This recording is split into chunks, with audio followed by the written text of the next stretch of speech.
How do? And welcome to the Wrestling Roundup. Do you The first remember time in a us? while.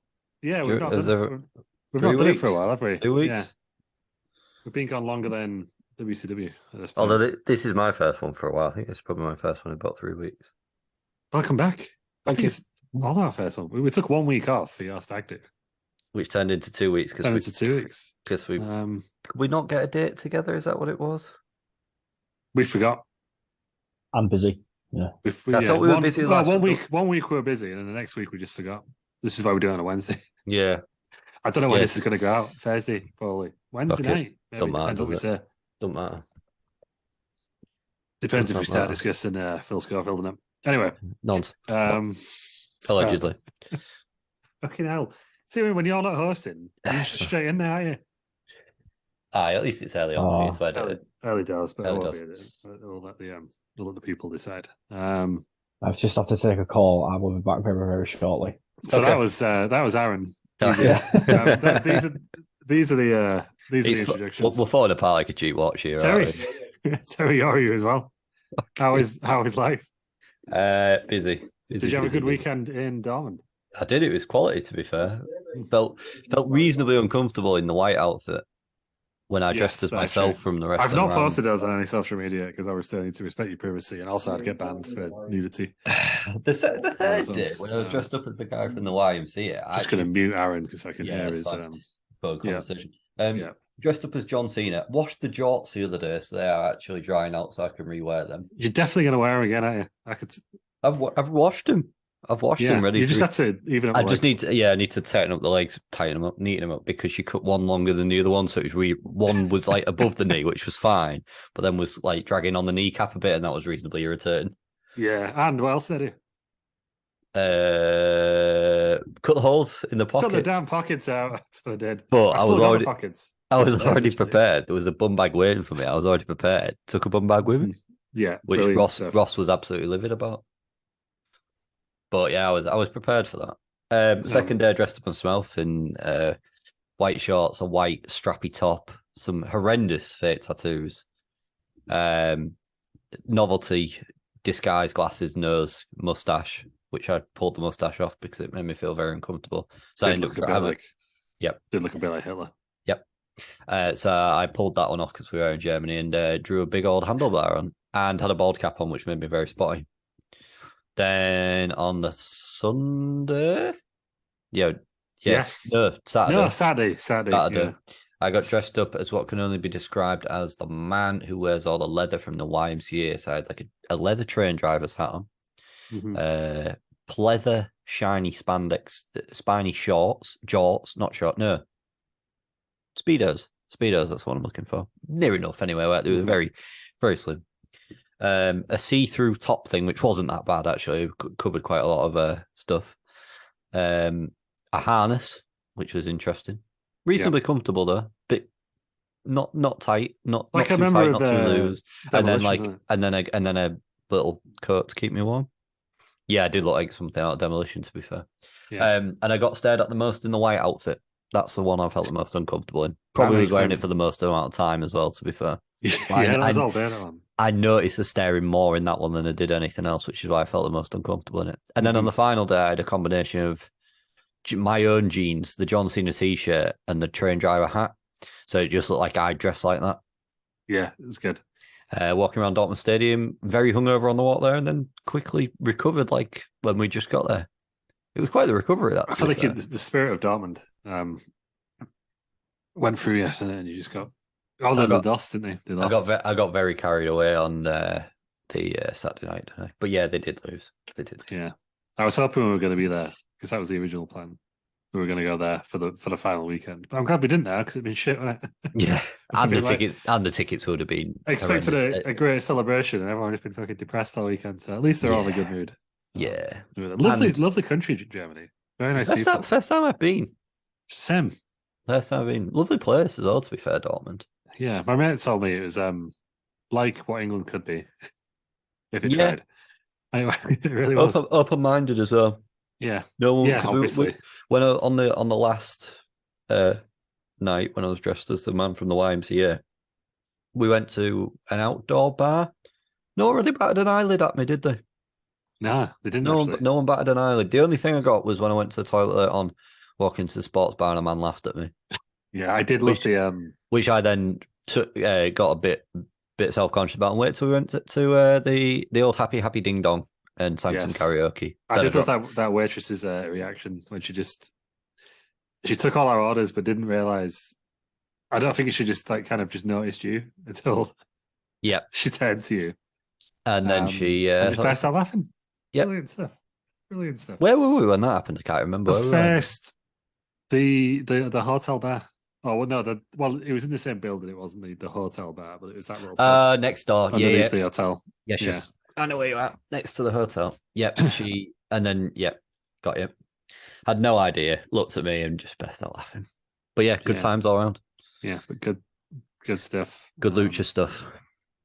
Aaron was there. Aaron was there. Dan and he's McLeod, here tonight. And yeah, the shout out to the McLeods who don't listen to this podcast, as we discovered. as we discovered. Ross was there, but Ross is MIA. Ross, I believe, is managing in the Europa League final tonight. But whether he's got himself, Sevilla or who's it? Roma. We'll let you severe issues. I would say.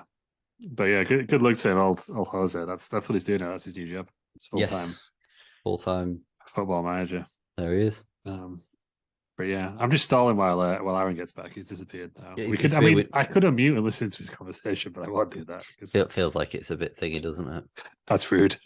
We've missed. There's been a fair bit in wrestling we've missed. To be fair, there's been 2 pay-per-views or 3 pay-per-views. 3 pay-per-views if you count NXT. If we count NXT. I guess the other big thing is we've got tickets for AEW Wembley.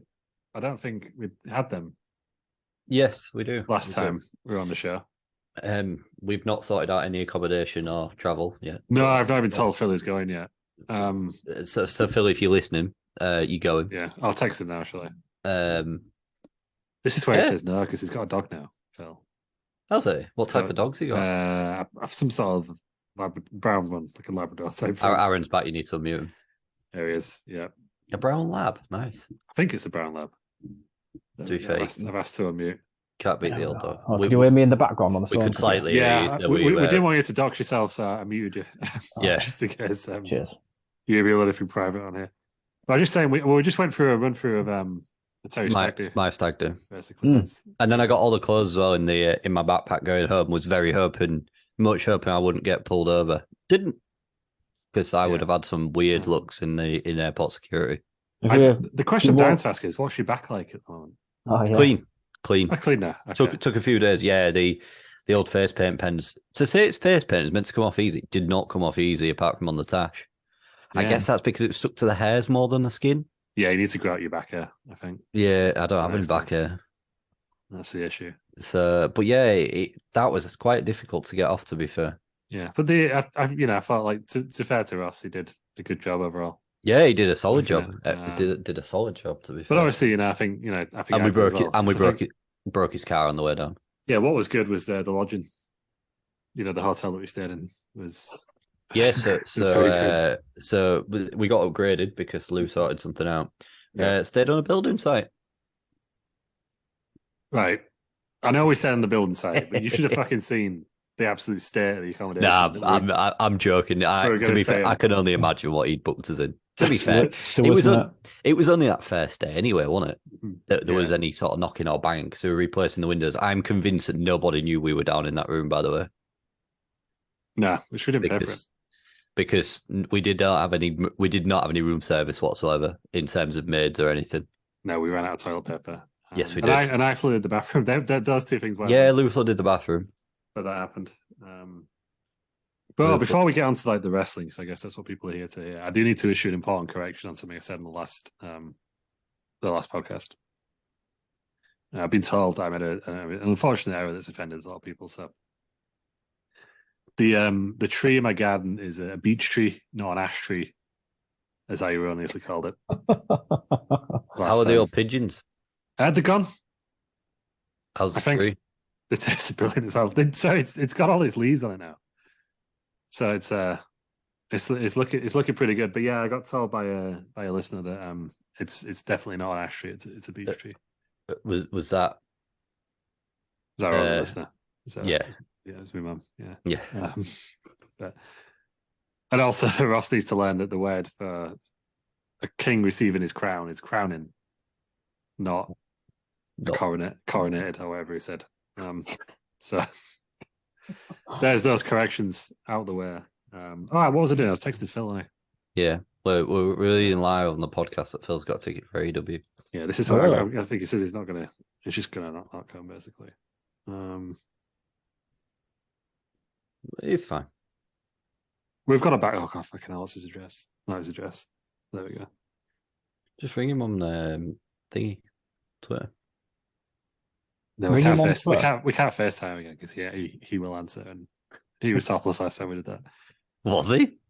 In the in that bar in Hull, fucking pigeons back. Hang on a minute. Oh, for fuck's sake! Yeah. It's great listening. This is fantastic. What a solid opening 5-10 minutes this has been. We're back, baby. We're back.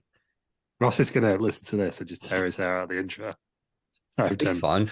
Aaron's here. Terry's here. I'm here as well. I'm Lou. Lou's here. Lou's here. What's the date of this AEW pay-per-view? 27th. 27th. August. BH. Bank Holly Bobs. Yes, indeed. Booking.com. London, baby. Yeah, because I saw an article on the BBC. How many tickets have they sold? Oh, that is. It should have been our notes. That Sandy Khan said it. I believe it's not 70,000 yet. That's a good effort. It's 65,000, I think. More importantly, it's now grossed more than Clash at the Castle, according to Dave Meltzer, who said it at the AEW press conference. So, to be fair, I get that because they sold more tickets at a lower price, weren't they? Than what? Although the tickets are a lower price. Our tickets are similar accommodation. Our tickets are actually more expensive, but I think the ringside tickets are a lot cheaper at AEW. About half the price. Yeah, I think we paid like 15 quid more than we paid in Cardiff. I don't think what we paid is too bad, to be fair. No. I don't know if anyone saw that, but I just got my moustache caught in my can. Oh, it's really painful. Is your moustache now crooked? She's gone. Canal. Just gone. The hair more than I thought it should do. So that's what we've been up to in the past 3 weeks. Anything else to report on? In your personal lives before we move on? Nothing from me. It feels like there was something that should be from the way you've just said that, but nothing. 10th of May. 3 weeks it's been. 3 weeks, bloody hell. Yeah. I've got a burning question. There we go. Terry, have you reworn any of the outfits from your stag do yet? No, but I was saying to Lou while you were on the phone, I have washed the jorts, so they were ready for summer wearing the G. They just need leveling up. No, you need to keep them out the air. No, because it was irritating. Has Kaylee asked you to wear the bald cap yet? No, the bald cap got left in Germany because it was ratty. Oh, that's buy a new one. It got left. Well, you still got a UK stag do, so you know. That's true. I'm just putting a hotel. Just putting a hotel in the chat. Just. Is it a travel lodge? Malden? Never heard of that. But it looks nice. Looks alright. Yeah, it looks alright. That yeah. It's quite upmarket for Terry Peters, to be honest. It is. Bed situation might leave a bit to be desired, though. So we can cope with worse. How many of us are going? 5. 5. Well, I know. Oh. He's not replied immediately, which is odd for Phil. I hope he's okay. But he was doing something tonight, actually. I believe he had a... There you go, then. Yeah, he was doing something. That's all I know. All the gossip here on Wrestling Around. But, we have to do a 3-bed and a 2-bed, aren't we? Yeah, I think so. Like I say, with that one, it is 2 double beds and a single. We did that. We had that at WrestleMania. It's fine, right? Yeah, it's all right. With the gym. Or we could get one of those pod hotels where just like you're in like a sideways phone booth that you just lay in. That's all you can do. Can you get them in London? I thought they were in China. Then I think there's one in London. Yeah, I'm sure I saw it. Or just click my neck. But then, but yeah, I was gonna say I saw an article on the BBC about like these scam lodgings where people were just getting directed to people's like houses. Yes, because I think I think assume is what Ross had booked before we changed the accommodation. They kind of done like an Airbnb type thing, haven't they? Without Yeah, doing an Airbnb type thing. But you know where that review was like, oh, there's someone living here. This is awkward. I'm assuming that's what happened basically. It was just too polite to send them away. In Dortmund. But everyone's here for wrestling, so we should get on to some wrestling. Sent you another hotel. We've got actually let's do this first. Hotels. Have you ever stayed in an easy hotel? No, I've stayed in the Very Orange. Oh, this one's above a KFC. Now we're talking. This is more Terry level. Good stuff. And above a doner kebab. Yeah. It's rated good as well, so it's better than passable. Yes, that is it. And it's got a blue light under the sink. What more do you want in the bathroom? Oh, as long as it's in the bathroom. I would want, some hotels have like an emergency exit sign in the room. Irritating. Oh, they need to get in a C. They need to absolutely get in a C. Yeah, the Clayton Hotel in Leeds. You're on notice. Rob Clare. TV light. It was a blue light. It just lit up the whole bloody room.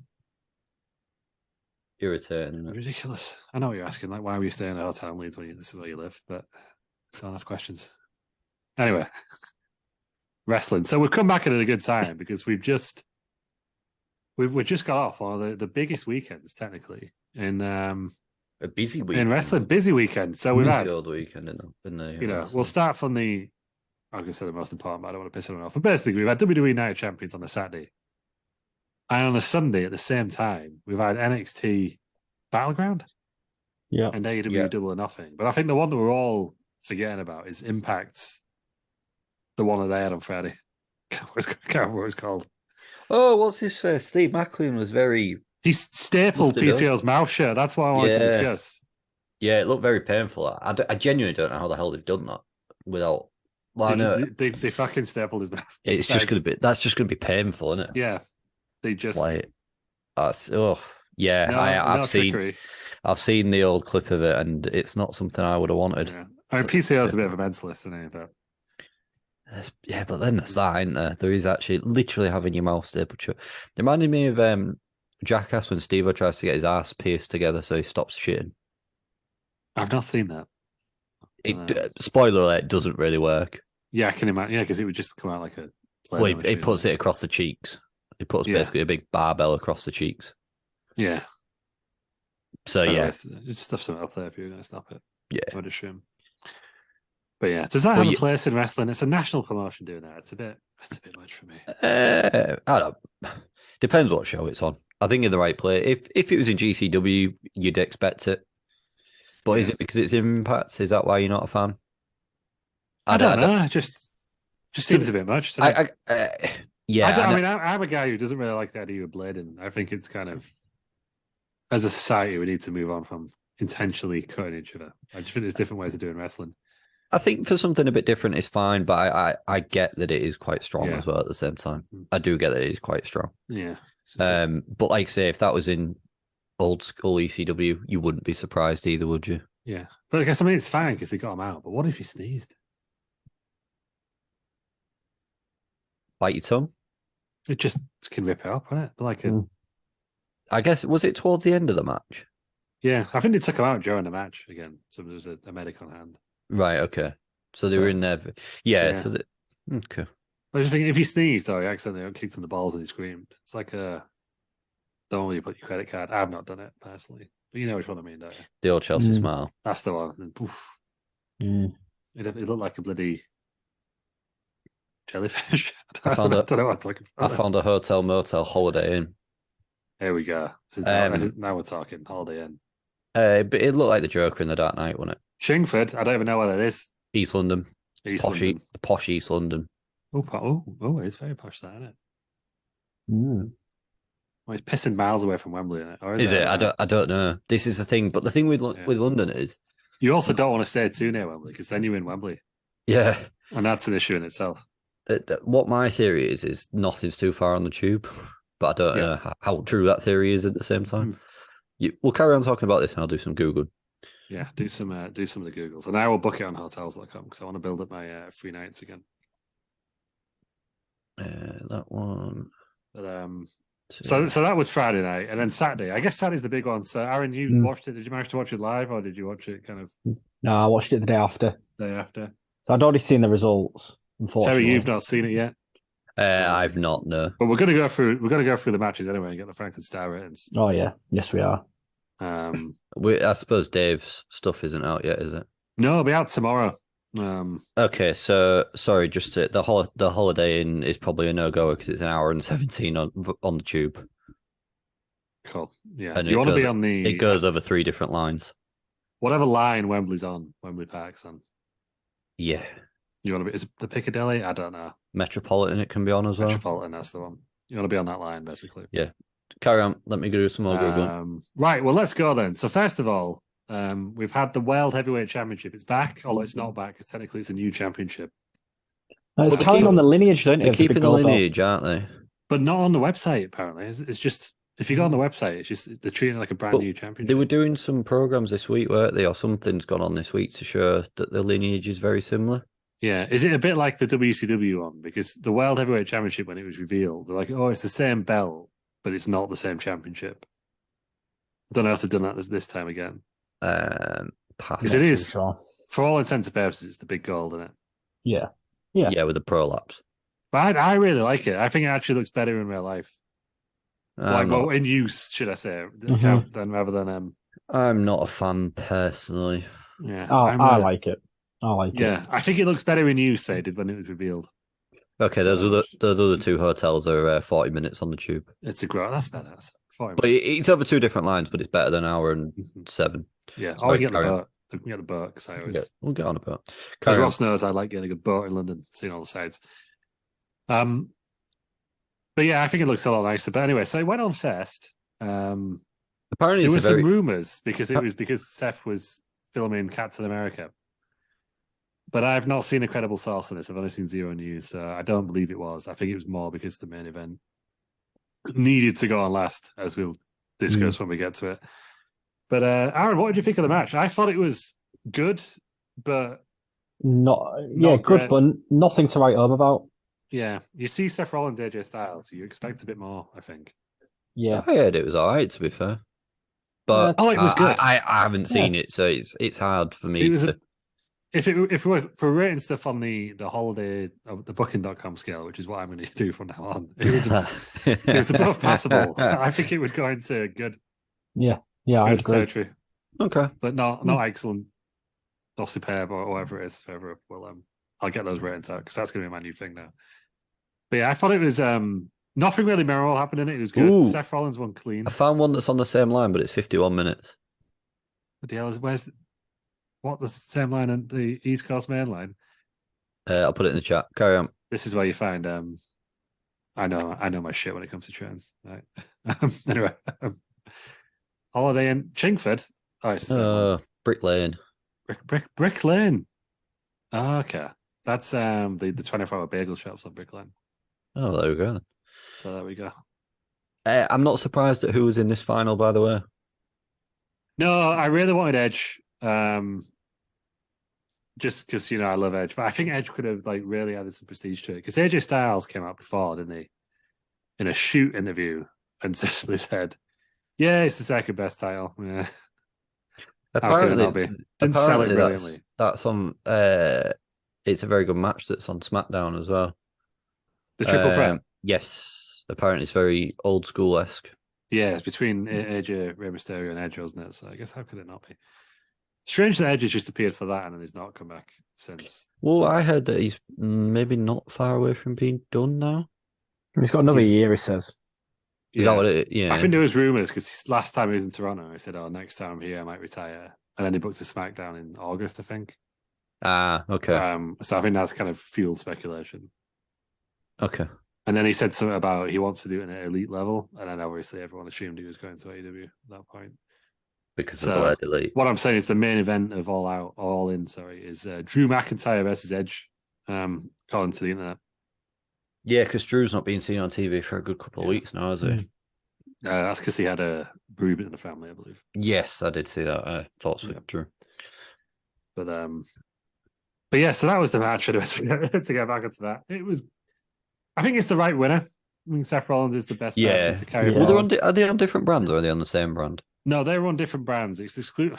Fucking hell, right. So let's just get this out of the way now. They've ruined the brand split already. Yeah, because I was going to say, from what I understand, the brand split seems to be dog shit already within 3 weeks. The half the tournament happened on SmackDown, half the tournament happened on Raw. If the winner was from SmackDown, they were going to move to Raw. AJ Styles was for SmackDown. He lost obviously to Seth in the final, but then he turned up anyway and had a match on Raw the next night because he was like, the best man won. But I know making so he was like, yeah, I got drafted to SmackDown when I arrived here anyway. And then Adam Pearce is on the phone later on, and he just goes basically, "Shall I book this main event?" I think it was the Judgment Day versus AJ and Seth. And he's like, well, it kind of makes a joke of the brand split, but a good match is a good match. It's like, well, don't do it then. Don't do it. Adam Pearce, I would have almost called him Aaron Smith. Adam Pearce is a bit of a loser, though, isn't he? Yeah, but just they need to. The only way I think the brand split can work because if they bring back the general managers. Yeah, agreed. Because he's kind of been like an on-screen authority figure, isn't he? But for both. Yeah, it don't make sense. Yeah. Yeah. No, agreed. Like I said, you need one for each. Because who's right? So someone gets traded to SmackDown from Raw. Who's doing that trade? Like it don't make sense. But anyway, so that was the match. It was a good match. What is the Franklin Star in? 2.5 from me. 2.5. Oh, I think Dave might give it a bit more than that. You know. Yeah, I think he'll give it 3.75 purely because of the name values. Yeah, but who was in the match? They just didn't. I felt like they didn't deliver as well as what they could have. Yeah, it felt a bit flat, which is weird because the crowd was hot. Like, I don't know what's happened in Saudi Arabia recently. I don't know if it's because they moved the sheikhs and that down to like the edge. Because you know, remember the first one? It was kind of the entire Saudi royal family were on the front row. Yeah, and they were all playing. And they were all playing on the phones. Yeah, whereas now the fans are just as rabid as they are in any other country. Really, it was on par with Puerto Rico in some parts. It was really good, and obviously they trusted that crowd as we get to the main event because that needed the reaction and they got it. The next match then, Trish Stratus defeated Becky Lynch by pinfall thanks to interference from Zoe Stark. What happened to Becky Lynch's odd schnoz? Zoe Stark absolutely fucked her up, basically. Accident. Yeah, so they had a good match. And obviously kind of Becky was getting it. To be fair, Trish looks good considering she's not wrestled for a while. She's 47 now, I think. Is that what she is? I might have read that up. I thought she was about 43, but you might be right. I might have read that off Twitter and no, she's 47. You're right. 47, bloody hell. 47. So, yeah, so it was good. Are they 1-1 now? Technically, no. This is the first singles match. Right. Okay. I didn't know if they'd done something on Raw. Trish's first single match in 4 years since she retired against Charlotte in 2019. Yeah, was that at Evolution? SummerSlam in Toronto. Yes. Yeah. But yeah, so she looked good. Yeah, they both looked good. It was a good kind of like back and forth match. Becky starts getting an advantage, and then they end up out the ring. And who pops out the ring? Zoe Stark picks Becky up and does the Z360, which is like I don't know how to describe it, Aaron. It's like you basically get flipped around and land on the knee. Yeah. Has she come from the old NXT? Yeah. She sure has. Yeah. On for the future. So she's going to be like Trish's bodyguard type person now, I think. Like an enforcer. Protege, yeah. Because they carried that on Monday as well, didn't they? Yes. Yeah. So I think they're transitioning into Becky versus Zoe Stark now. But I've heard that Trish is going to be around for a long time. It's weird that Trish has sort of just come back and like feels like she's not really been away either. Yeah, she's doing well as a heel, I think. Because there was all those rumours on it before Mania, and I think they held off because of the rumours. Maybe. Just to kind of throw people off the scent. But yeah, she was a decent match, I thought. Once he gets on the Franklin Star rating zone. 2.5 again. 2.5. Yeah, I think that's about right for this one. I don't think that much higher than that. Hmm. What do we see for Zoe Stark then going forward? She's future main eventer, isn't she? The backstage are very hot on her. Triple Yeah. H is very hot on her. Don't know if you see much of her stuff from NXT, but she's very good in the ring. Yeah, she seems very good, and she didn't stay in NXT long either, did she? I think she must have been. No. I think she was there in the back end of the Black and Gold era before it became 2.0. Black and gold. That's the one. I believe she was. What a tune that is, by the way. I didn't know how to react to that. I hate that tune. What? Right, I'll tell you why. Because when Hull City got promoted, so this was in 2008, they kept playing that on Sky Sports, and I was like, it's the wrong colours. Yeah, it's black and amber, dicks. Do that for Wolves. Anyway. Sorry. So that was that. But yeah, I think she wasn't around for long. She was NXT Women's Tag Team Champion. 2021 to 2023 on the old NXT. Yeah, that's longer than I thought, actually, but that makes sense because she was. She has done a little bit beforehand as well, to be fair. So it's not like she's coming green into the old NXT. She made a debut in 2013. 2013? Yeah, so she was 19 years of age. I always assumed she was kind of like a bodybuilder or something that turned into a wrestler. No, I assume that. Yeah. She won the UCWZ Ultra X Championship as well at one point. Oh. She was against Taya Valkyrie for the FSW Women's Championship, which she won. So she has done a fair bit then. Oh, good stuff. She was on the Indies from about 2013 to 2020. Yeah, I didn't realize she had that long career. This is journalism at its finest. She's only 29 now. Yeah, 29. Yeah, so I thought she was young. I just assumed she'd come from somewhere else. The way she was presented when she first came in, I assumed she was like an athlete who'd moved across. But no, I think she's very good. I think her and Becky will have a really good match. I think we'll see Becky and Trish again at some point now. So I'm assuming Becky will get a win back there. Yeah, and then there'll be some sort of like rubber. Yeah. SummerSlam. Yeah. Yeah, you're probably right. I think so. Obviously, we've got Money in the Bank. So maybe you do Zoe and Becky at Money in the Bank. I think Becky would be very popular in London, obviously. So I think you would give her a win there, whoever she's facing. But I don't think losing to Becky Lynch hurt Zoe Stark either. So I think that would be fine. Okay, we'll move on then to Trish Stratus's Wikipedia now because I've checking it. Just let me move back. Who's man? Gunther versus Mustafa Ali. Oh Christ, the flags. The flags on his entrance. Oh yeah, what do we think of this? How many times are they going to do something with it like this? You're a fan? Just no. Well, it's the Chris could pop from the crowd, though, doesn't it? Come on. So, you know. I mean, they were red banners, weren't they? I don't know. It's the way they're cut as well at the bottom, I think. Yeah, because it is kind of European heraldry as well, isn't it? But it just feels a bit deaf sometimes, doesn't it? With other things that they've done on that to do with that party. You know, if no one's read Twitter, I have no idea what you're talking about here. But I get. Yeah, you know what I get what you're saying. Yeah, so basically, Labour are ahead in the poll, so that's why they've got the red flags out. Think of bad Germany, and you won't go too far wrong. Bad Germany. There we go. What else do you want me to say? So he was against he wasn't a local favourite, but he was obviously favoured by the crowd in a bit of a Mansour slot, I think, this time. Was there any Mansour on the card? Mustafa, no, well, we've crossed the line politically already, haven't we? I don't think Mansour's current gimmick would really mesh with Saudi Arabia. No. Oh yeah, because he's a maximum male model, isn't he? Of course. Which is I'm very surprised is why they used him for that, but for this reason.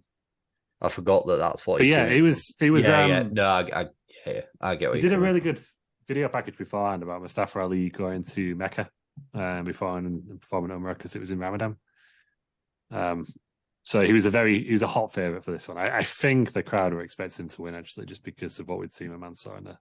Yeah, was it for the title? Past. Yes, it was. Yeah, I don't think he was. If it was a non-title match, it might have happened that win. But I think if the title's on the line, obviously the title's on the line. It's not bloody Yeah. champions. He was never gonna. He was never gonna win in a non-title match. It might be a different story. In that. Well, as we sort know of now, though, Triple H is in area. charge, and he hates people winning in their hometowns. Drew McIntyre, Sami Zayn, Mustafa Yeah. Ali. When's it going to end? He hates True. the fans. He hates That's all true. of us. He beat Cody at WrestleMania. He just loves the heat. But no, it was the right call. Yeah, massively. Yeah. To keep going through the champion. But it's a really good match. Like Gunther, there's conversations about him being one of the best ever in ring. I'm not sure how I feel about that, but I will say he makes his opponents look damn good a lot of the time. He carried the match. Yeah. He did carry the match. Which is strange because Mustafa Ali is a really good wrestler in his own right. Yeah. I was going to say think Mustafa Ali's not bad either, is he? That's the thing. It's not as if he's bad either because he's not. He's very good. Yeah. And really, he could be a US IC level person. Well, he won't be anymore. It's been sent down to NXT. Sure, as he appeared on NXT. Him and Baron Corbin. Baron Corbin did as well, didn't he? Yeah. I must have missed the Mustafa Ali one, but then again, weird Finn Balor got sent back down to NXT and he did all right, didn't he? Yeah. And then what's he doing now? Leading the Judgment Day. I don't think he's leading that anymore. No. Well, I think Rhea's it's Rhea's faction now. I don't think getting sent to NXT is as bad as what people think it is, though, put it that way. No, well, some no, people I on Twitter don't have been think so. saying he has to go to NXT, so it's I think Baron Corbin's start of his depth in NXT, to be honest. I don't mind Baron Corbin. I think his gimmicks are all right, to be fair. Do we know what gimmick he's doing in NXT now? Is he going back to the old lone wolf? He wanted to do a hybrid of all of the different ones, didn't he? So Lone Wolf, Happy Corbin, and the Bum Corbin. Yeah. Bum Corbin was the best. Bum Corbin was great with his stained vest. Yeah.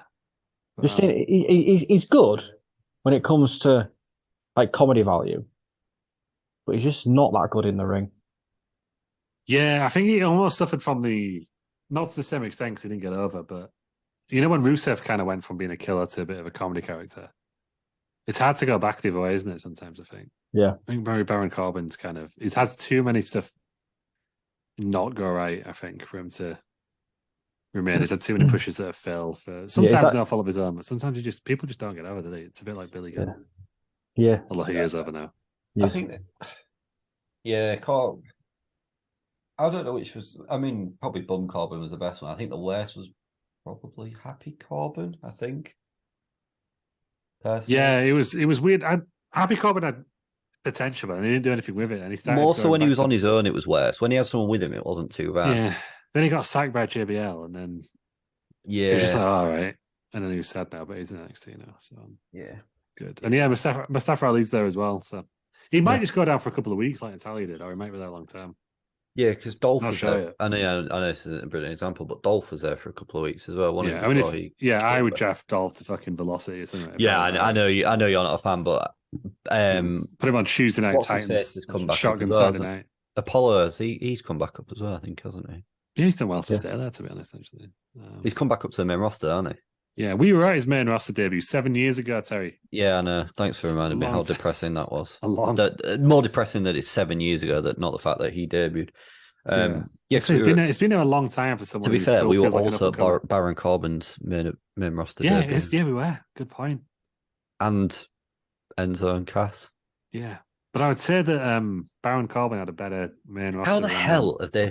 You know, when you think that was 7 years ago, what has Apollo the Cruz done in 7 years? Exactly, that's what I mean. He's been an up and comer the entire time. But it's like he's. I feel like he's a bit of the new Dolph Ziggler, just sort of there. I think he probably just says hello to the right people, shakes hands with the right people, so he gets kept around. Yeah, he puts on a semi-decent match, but he's not going to make it all the way to the top. Yeah. He's never had the charisma to do that, though, has he? To be fair to him, but he still feels like the new kid on the block. He feels like Wes Brown. Theo Walcott. Yeah, those types. Got him. But yeah, so next year will come good. Oh wait, he's 57. Yeah, basically. I'll just retire, and you're like, okay, what's happening here? How's that happened? Shelton Benjamin's a bit like that. I know he had a few IC title runs, but he never quite made it to the next level what people were expecting to. Is that because I think if he was the age he was back then now, I think he'd be at the top, towards the top more than what he was back then. He was just the wrong style and shape back then. I don't think Whereas now, he ain't got the charisma to be a world champion. I think if you put a mouthpiece with him though. You can't just put mouthpiece on everyone though. No, but Not nowadays. Worked in the 90s. I don't know if you. I think you can nowadays. I don't think you just make you've your got to do it stale. carefully. You have got to do it carefully. But I think if he was heel with a decent mouthpiece, he'd be world champ if he was like he was in Dingy, Ruthless Aggression. Yeah, he's good in ring. I think he'd say it, but he'd be one of those guys who would probably do better in AEW for a bit than he would WWE if he was around. What, because he'd be on TV for 2 weeks instead of 1 week? Yeah, but he'd get more over with that crowd, I think. Yeah, agreed. Yeah, I think WWE crowds don't care as much about the wrestling. No, you've got to have a story to go. More character work, isn't it? Yeah, agreed. As I think AEW ones, if you put a good match, if it don't make any sense, they're gonna enjoy it if it's good. Agreed. But Aaron, what would you give Gunther Mustafa Ali? Because I thought this was a very good match, actually. I think it's contender for my favorite of the night. 4 stars. 4 stars, yeah. I would go with that. I'm just googling the booking rating system so I can keep up my new gimmick. Here we go. What would I give it? Cleanliness. No, that's the wrong list. Cleanliness. Was it a clean match? I just want to know the rating scale. That's all I need to know. It'd be poor, very, very poor, satisfactory, good, very good, excellent. Passable. There's passable. That's more what I mean for the middle one. Which, according to Ross, is a very good rating. Even though it was the worst in Dortmund if you clicked on the link. Anyway. Booking.com ratings. So I just want a list, lads. It's not complicated. Right, we'll go with good on a new one.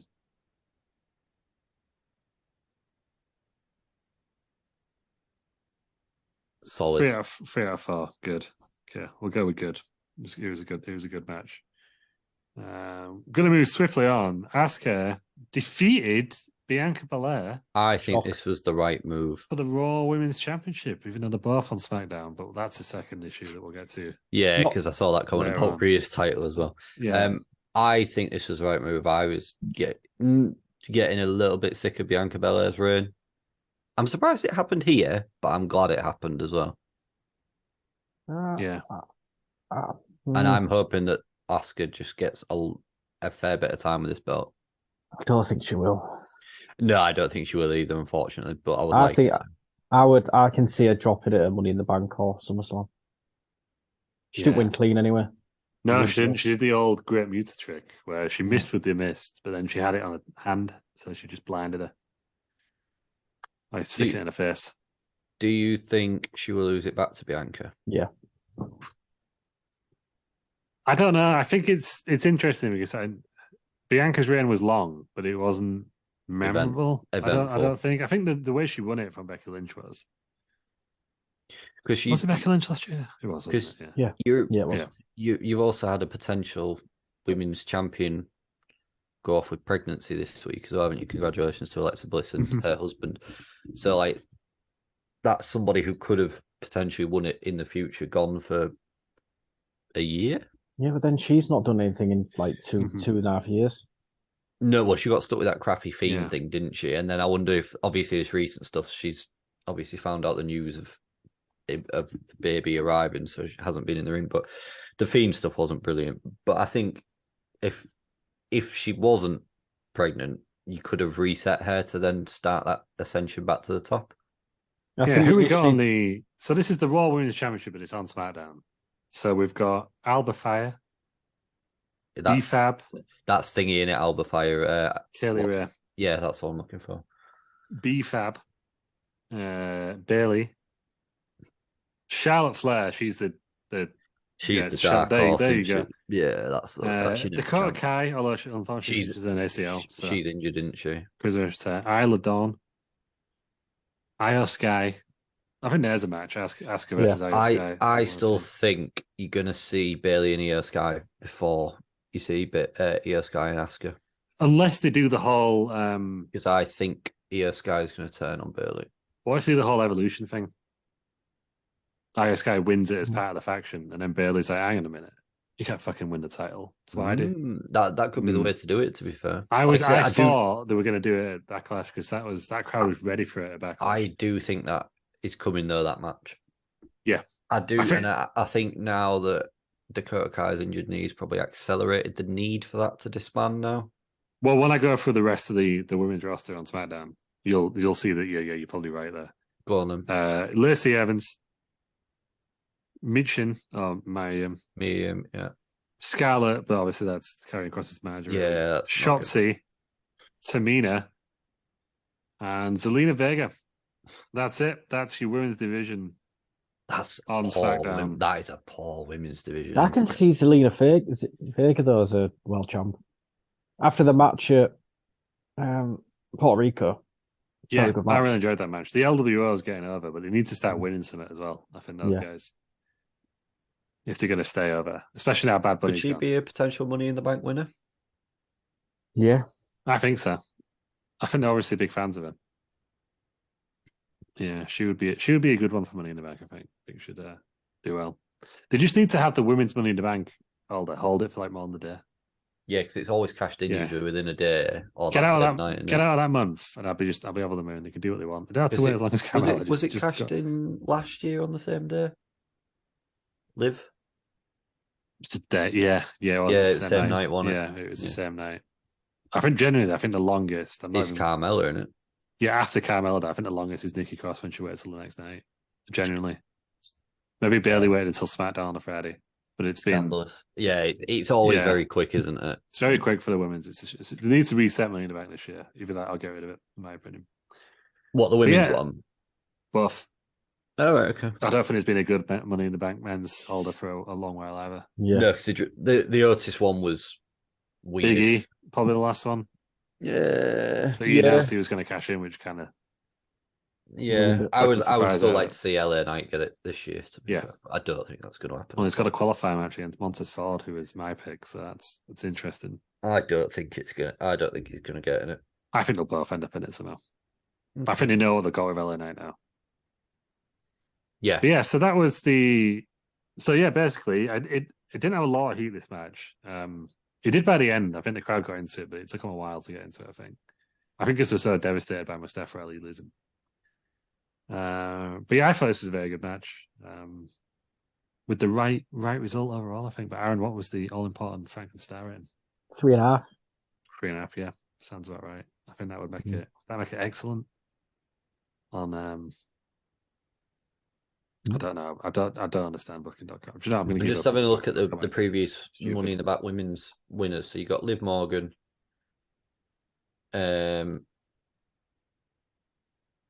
Nikki ASH. Yeah, she was the next night on Raw, wasn't she? Bailey. Yeah, SmackDown after. Alexa Bliss.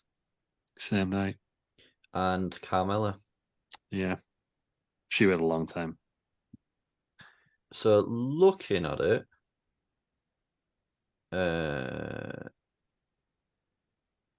so hang on. Yeah, so Carmella cashed it in on SmackDown Live in April 2018. Then Alexa Bliss won it June the 17th, 2018, which is the same night. Bailey was the same Money in the Bank at the same night. Oh, it was the same night. Yeah, there was nothing in 2020. Nikki ASH won it on Raw in July. So what's that? A month? Yes. Oh, that's because 2020, Asuka won it, and then Becky Lynch went off maternity, so she just got given the belt. Yeah. Got given it, yeah. So hang on. So 2021 was in July the 18th. So yep, that was the night after, and then Liv Morgan was the same night. So we're going from April the 10th, 2018, being it after holding it from June. Mm-hmm. Yeah, so yeah, we there definitely needs to be something that's more than a day. So literally, the longest is a day. I agree with Lou. Just fucking scrap it. Yeah, it's becoming a bit stale, isn't it? Well, yeah. I mean, I also think Theory kind of put one of the final nails in the coffin by cashing in on the US title and then not winning anyway. Because they've already teased that it might be cashed in on the Intercontinental Championship, haven't they? This year. So hopefully they don't do that. Because if they do, they just get rid of it now. It's a shame. It's a good pay per view. It's always a good pay per view because you got 2 ladder matches, but it's kind of because that was they're the not first one. They're not booking him right. That was the first one that was never cashed in on a world title. Yeah, they're just. But is that because it was Vince doing it and not Triple H? I don't know. No, that was Triple H. Yeah, it's Triple H. He just wanted to get off Theory, I think. Yeah, that's what I mean. He's not Theory's. He wasn't. Yeah, I guess to give it to Theory, was he? I feel like they could have still done that with Roman. It didn't make a lot of sense to me. But yeah, there we go. That was that. Next, I almost tweeted saying this should be a squash because nobody cares about it. Nobody did. But Rhea Ripley defeated Natalia in 1 minute 10 seconds. Yeah. On her birthday as well. Fucking weird match, this one. Natalia's coming out, and for somehow they started giving Natalia the hometown hero treatment on commentary. They're like, oh, she loves the Kingdom of Saudi Arabia. I'm like, I don't think any of this is true, Michael Cole, but cool. Yeah, Dom distracted her. That was it, basically. Rhea won 1 minute 10. Dom jumps into her arms. Buddy Murphy. Oh, Buddy Murphy. He had a bad weekend. Just do the same thing. What's the Raw women's division looking like? Let's have a look. The women's division on Raw, we have got... Go through the same process. Becky Lynch, Candice LeRae, Chelsea Green, Dana Brooke. God, she's still there. Well done, Dana Brooke. Did you see that thing that was saying give Dana Brooke a chance? She's had too many. No, it's to be on the pill for me. We're having to go Apollo Crews, right? Just same criticism, Dana Brooke. Emma, Indy Hartwell, although she's got a sprained ankle, she's inactive. Can't to Wikipedia. Katana Chance. Who the she was in NXT, wasn't it? Kaden Carter. Liv Morgan, although she's inactive with a shoulder injury. Natalia, Nikki Cross, Piper Niven, Raquel Rodriguez. I think she's your next challenger. That's what I would go with for SummerSlam. Ronda Rousey and Shayna Baszler, who are now the women's tag team champions. Sonya Deville, Tegan Knox, who's starting to turn heel on main event, if you count that. Trish Stratus, Xia Li, and obviously Zoe Stark, who I mentioned earlier. So it's looking a lot better on Raw. I was going to say it's substantially stronger, isn't it, that division? Yeah. Not that I'm suggesting Rhea's losing it anytime soon, but I would say there's more credible people that could be that champ than there is in the SmackDown one. I think she might just lose it to Becky Lynch.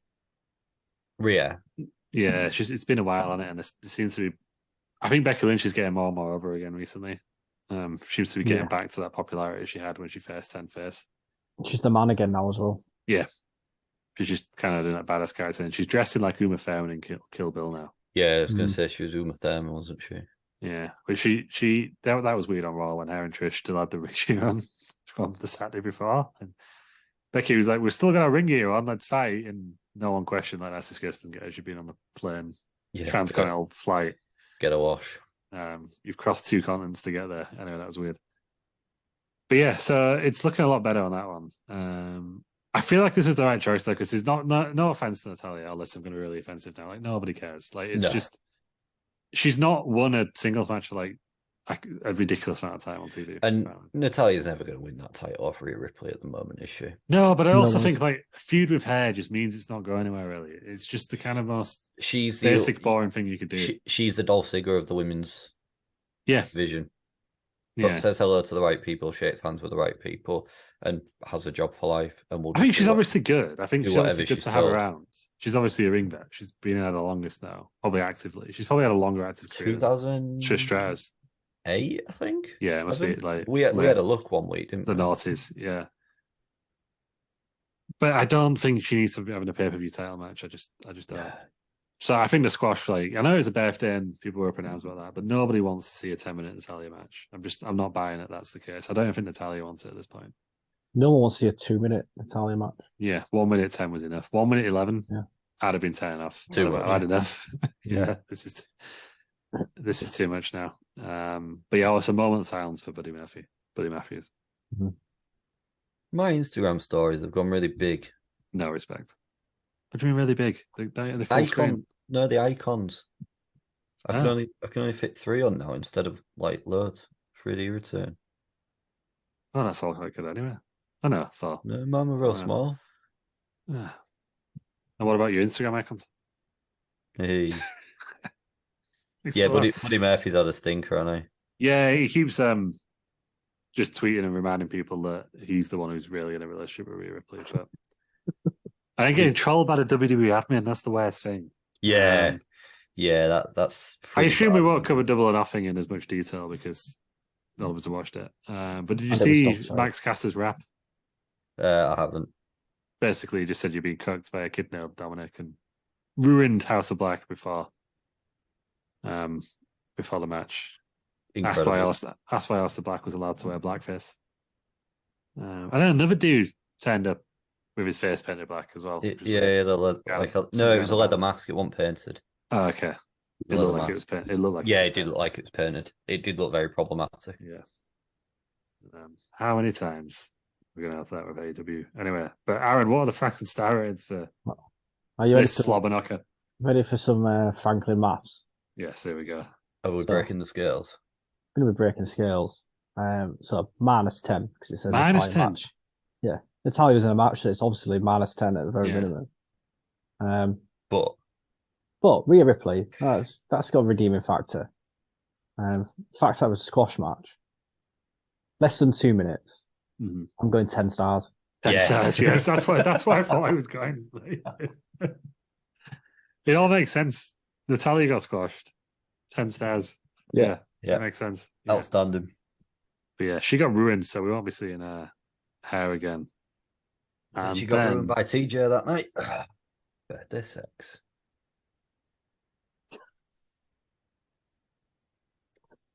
Oh.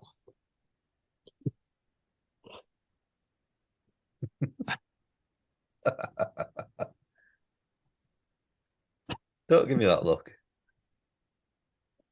Are they married? Yeah. Okay, otherwise it's illegal, isn't it?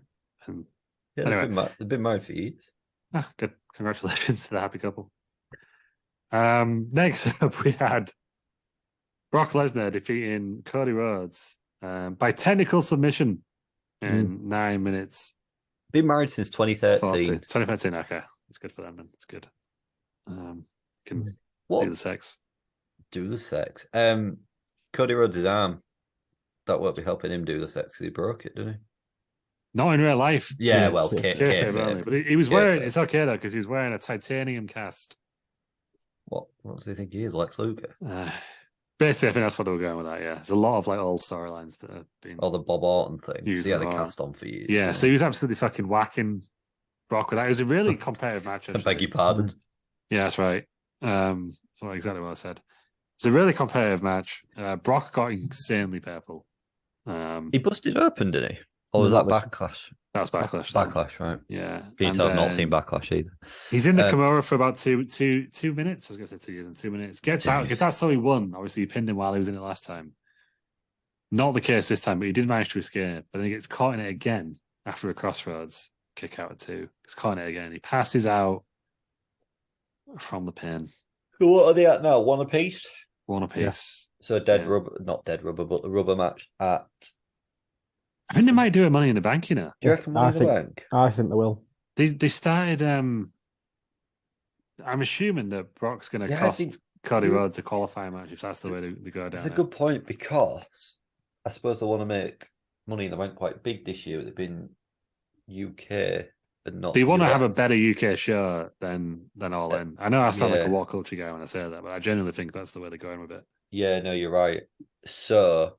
Yeah, you're probably right. It will be them too. Because I was thinking SummerSlam in my head, but with that being, if it wasn't in the UK, I think they would have gone SummerSlam and had Cody and Money in the Bank. But with it being UK, I think you're right. They'll probably. And also because on Raw just gone, Cody issued an open challenge to Brock, so I think that's the way it's. That's what it'll be. Some sort of stipulation. Yeah, Cage maybe. Cage cell. Yeah, I don't know. Cody's promo was on point again, though. I've not seen an actual promo No, I've yet not with the seen it. results, actually, is it? Arguably the best person on mic Yeah. in WWE at the minute. Yeah, and it's really getting he's really over, isn't he? I know Brandy copped a lot of flack at the weekend for saying he was right to leave AEW, basically. But I think he is. I think he was. Oh yeah, 100%. Hell of a career move, because there's a lot of people, the AEW fans online, hating on this match, but it seemed to get over the live crowd, and it seemed to get over with most people at home as well. I thought it was a good storytelling. Mm-hmm. I think they're doing well with this. I really do. So what was the Franklin star rating? 4 stars again for me. 4 stars. Yeah, no, I'd agree with that. I think Storytelling's just on point. Yeah, and I like the fact that they're going best of 3. Mm-hmm. They've done the same as what they did with Seth Rollins. I like that. Yeah, and I think I'm assuming Cody goes over in the final one. But You'd like to think so, wouldn't you? Although I don't think it'd damage him losing to Brock. No, I think it would only damage him in the eyes of the fans who want to damage him anyway, if that makes sense. The ones who are looking for a reason to say, "Oh, Cody's been buried," even though he's in a main event feud with Brock Lesnar.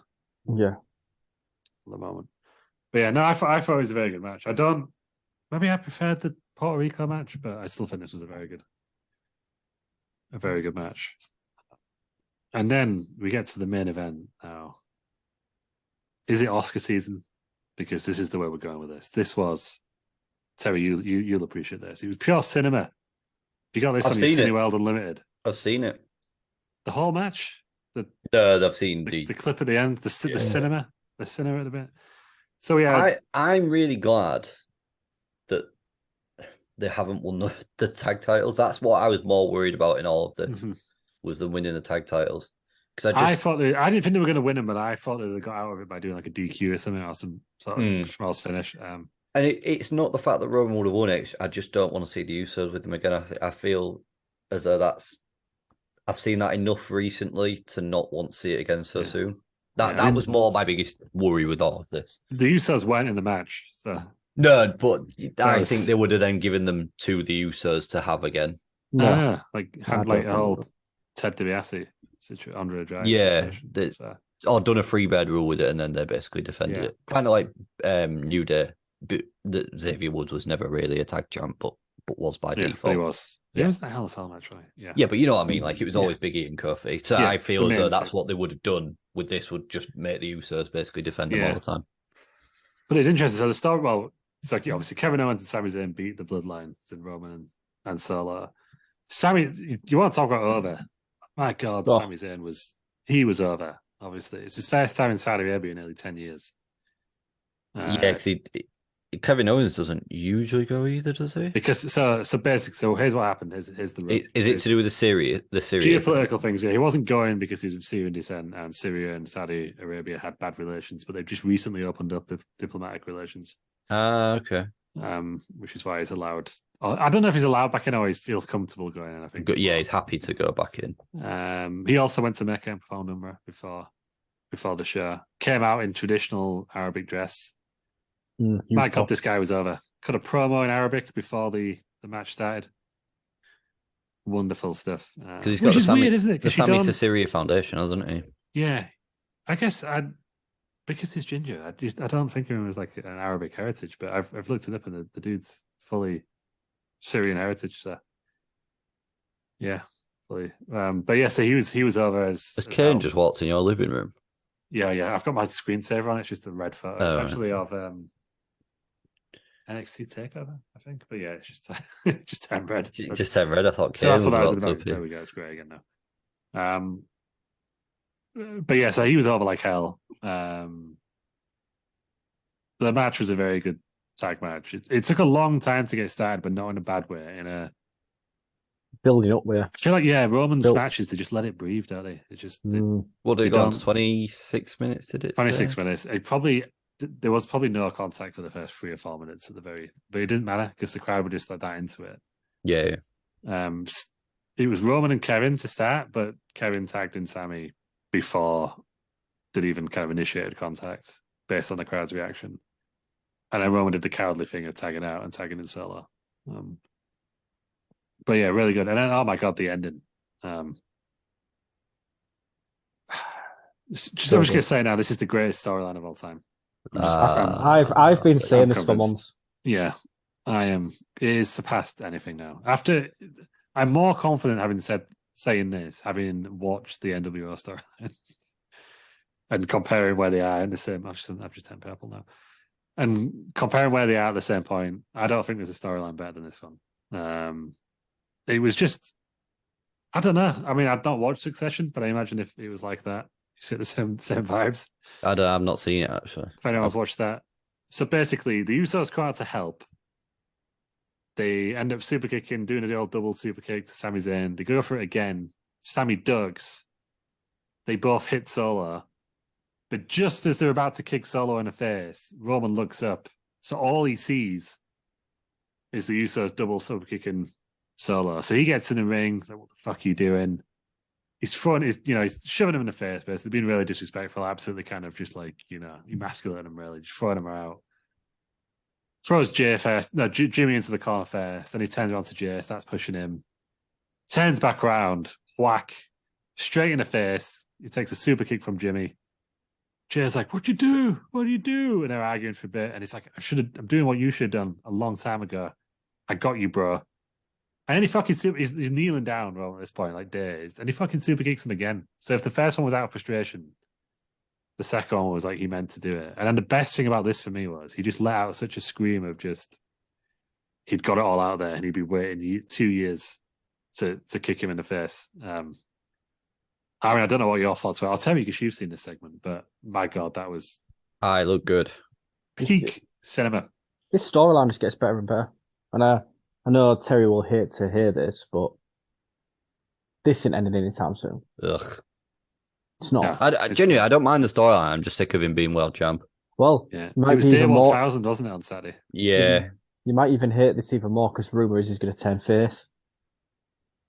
I think that was always the plan, wasn't it? I feel like this is a long term. I really genuinely think a long term thing to get him over as a face. If you believe the rumors, he's been cheered for ages now, hasn't he? Yeah. If you believe the rumors, he's got another 2 years left. Yeah. So I'm going to go back to my initial thought that I think I said it. I think I might have said it before WrestleMania, but for me, Jey Uso is the only guy who can end this now. I think the whole it certainly looks like they're setting up that way, doesn't it? Yeah, they're gonna have that. They're gonna do Rowan versus Jimmy first. We might get that Money in the Bank. It does feel like it is going to be Jay that ends all this. Yeah, started with Jay, it ends with Jay. I think, basically, but. Yeah, I just thought the acting was great. I think Jey Uso has been a fantastic actor the entire time. But Jimmy's scream when he kind of kicked Roman in the face and let all that frustration out was glorious. And then the closing shot was Sami Zayn standing over. Roman was defeated in the corner, like the corner of the outside area. Sami Zayn standing above him, both belts in hand. So he took down the bloodline, which was his original plan. Finish the story. And now they're feud with Imperium now. So I think that is it for Sami and the bloodline now. But yeah. My God. Aaron, what did you give this? 7. 7 stars, yeah, correct. It's the only way. Obviously 10 stars for Rhea and Nia, but it all makes sense. But it all comes down to this. Yeah. I swear to God, if Dave Meltzer don't give this 5 stars, I'm gonna probably tweet my displeasure. Give him a piece of your Twitter mind. Yeah, I think I'll say that should have been 5 stars, Dave. And he'll be like, no, it won't. It's 4.75. Fuck you. Yeah, but it was brilliant. But I don't know. Terry, you're sick of Rowan being champ. What would you do? Who takes the belt? Who takes it? Yeah. That's a golden question. I don't know who takes it. There you go. I'm copping out. There we go. He's copped out. Aaron? I still think it's Cody. I think that should. I don't know if that's passed now. I don't think it has. Only because I think Mania seemed like the perfect time for that to happen. I think I don't know. They put him in a storyline with Brock for a reason because Brock has beaten Roman Reigns. So he's got a credible reason to go back to Roman and say, "Oh, I've beaten Brock. Give me another shot." True. But I really don't know who the hell takes it off at this point. There's a lot of talk of Cody Seth. and Gunther. Seth as well is another one that I've heard. Like he loses that and then it somehow ends up going for Roman. I don't see it personally. Well, he's the only person that Roman hasn't beaten. Yeah. So you could carry that on as well. Yeah. But I think it'd be a bit of a damn squib if it was Seth Rollins. Yeah, no, I agree. I don't see that one personally. I think it almost needs to be a first-time world champ. Yeah, agreed. Sammy again. So I think they could do that match again next time. The see Sammy as a main eventer now, don't they? Yeah, well, he's main evented for four shows. All you need. That's all you need. Paul Heyman. Actual Paul Heyman. Yeah, just actual Paul Heyman.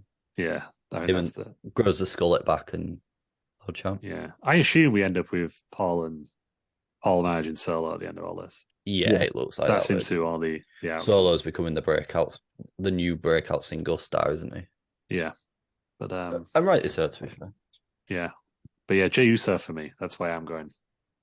Just makes sense. Like I don't. Yeah, I'll go Jey. Sure, staff immediately afterwards said it ain't going to be Jey, guys. But I just can't see any other way around it at the moment. I think it needs to be for me. But yeah, we'll see. So that was. I was going to say Crown Jewel and Night of Champions in a nutshell. Night of Champions. I'm going to have to shoot on this. Terry's brief appearance for me on this lovely podcast after 3 weeks away, 4 weeks away. 3 weeks. Yeah, whatever. We're going to delete your part anyway. That's fine. Yeah, full show. You're out. Full show. Just mute me. So that works. Yeah, he's gone. Cool. So I shall bid you all a good listen. Enjoy the rest of the show in the capable hands of the world-renowned wrestling journalist and Corvette driving, Aaron Franklin, and the ever-present Scoop L. I can do any intros now. You got him right the first time. Did I? Yeah. It's world famous, not world renowned, but yeah, more or less there. We'll go with it. Yeah, I was the world renowned one actually. Yeah, anyway, you're close enough. Whatever. Actually, you were nowhere near. Get out of here, Terry. Better than you. All right. See you later. Bye. Bye. I've removed him. Can't remember that. If you leave in to leave, do you know what I mean? Do you want to report? No. Yeah, no, that was part of his community order. He has to be inside before sunset, and we're just approaching 9 o'clock, so he's had to go inside. But yeah, I was going to say before Terry decided to do the intros, WWE on a hell of a streak. I don't think they've done the bad pay-per-view this year. No, they really haven't. I mean, I think I'd probably rate that pay-per-view on a whole like 7.5, 8. Mm-hmm. Yeah, I think it's really good. It's one I'd easily watch again now. I think they've just got the pacing right this year. I think that's one of the main things is you're not waiting 20 minutes in between matches. Yeah, they're finally getting some promos in the middle of matches. Yeah, for Peacock and Network. Yeah, Peacock Plus, that's whatever it is. Yeah, it just feels like it flows better now. Yeah, it does. And I think there's no matches that don't mean anything now. I think every match on there's got a reason to be on the card, which just makes a big difference. And the main events are right. You can't put anything but the Bloodline in the main event at the moment because it's just red hot. Yeah, the amount of people who were questioning whether the world title match should it be on first, but yes, it should. I think. Because it's still an important. It's still an important slot, and I think that people are naturally going to see Roman's as the main title, and that's fine. But I don't think being the main event for one match would have changed that really. No. I think with this, if it was just if the tag match had have ended with just kind of a normal finish, then yeah, sure, put it on, swap those two around. But I think the way it happened, you wouldn't be able to put that on first. You wouldn't. Yeah, the crowd just wouldn't care about anything else if that happened first. No, it needed to be the main event, like back like the Royal Rumble. Yeah, but no, I thought it was an excellent pay per view, and yeah, I'd probably give it an excellent on the hotels.com scale. We'll skip through Double or Nothing quickly. The reviews have not been good. I've not seen it yet. Very poor. Very poor. Have you seen the photos of the crowd? Yes. So it wasn't the most well attended. I think it turned out a lot better than I think they were expecting. I think they sold a lot or give a lot away, depending on what you believe. The week before, but there's a lot of talk about moving away from Vegas now for Double or Nothing, which I think makes sense. I don't think it was even that. That was potentially the downfall. The downfall, I think, was putting a pay-per-view on the same weekend as WWE. Yeah. You can't go up against WWE, and I know they traditionally use this pay-per-view this weekend, don't they? I think it's Memorial Day in America. But it's, I think by the time it got, because WWE had done such a good one before, they just couldn't overshadow it really. Because last time they overshadowed it with the whole CM Punk backstage brawl, they completely overshadowed Clash at the Castle. But I think this time it was just, there was just nothing going into the match that was exciting. It was the Anarchy at the Arena, looked all right. I think the Four Pillars feud, no one really cared about. Jericho and Adam Cole got very poor reviews. Did it? From what I've seen, yeah. Right. They ended with stoppage because of Adam Cole. I just said Jericho and Michael Cole. Jericho and Adam Cole. It ended because of his strikes. He was just striking too much, and it was a stoppage. Right. Sabu was the enforcer as well. Yeah, Sabu was for Adam Cole. But yeah, let's run around the card. This did get good reviews. Orange Cassidy won a 21-man battle royal. I still don't see the appeal of him. No, apparently he's having good matches. I don't see it personally. But I don't get his gimmick. Yeah, it's from I can't know what film it is now. It's a Paul Rudd character, I think. That's basically what its gimmicks based off. Right.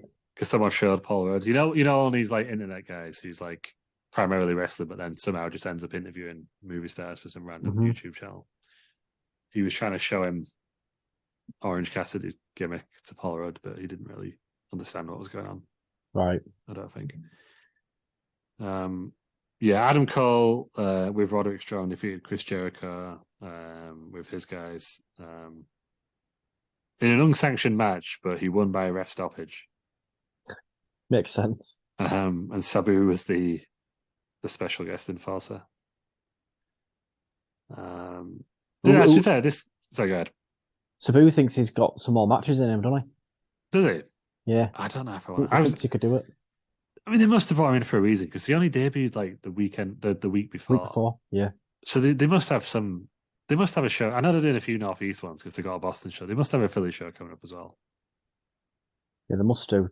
Because Tony Khan, to be fair to him, he did go to a lot of ECW shows in his youth. He used to drive to Philly and go to the shows. So maybe he wants to give Sabu a retirement match. Maybe that's the way it's going.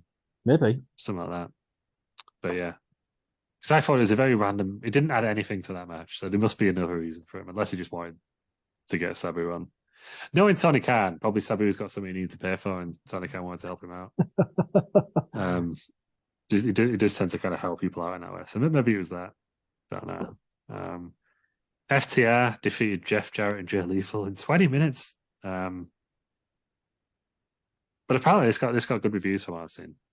Oh. I think Jeff Jarrett's very good at getting heat in an old school way, and obviously FTR are pretty old school. So I literally seen nothing on this match. Couldn't tell you what it is. Wardlow defeated Christian Cage in a ladder match for the TNT Championship. He's someone that's just been wasted.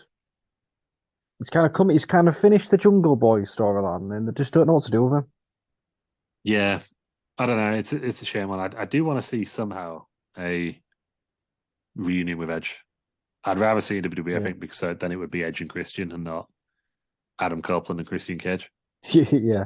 But yeah, I really hope they both get that before they retire.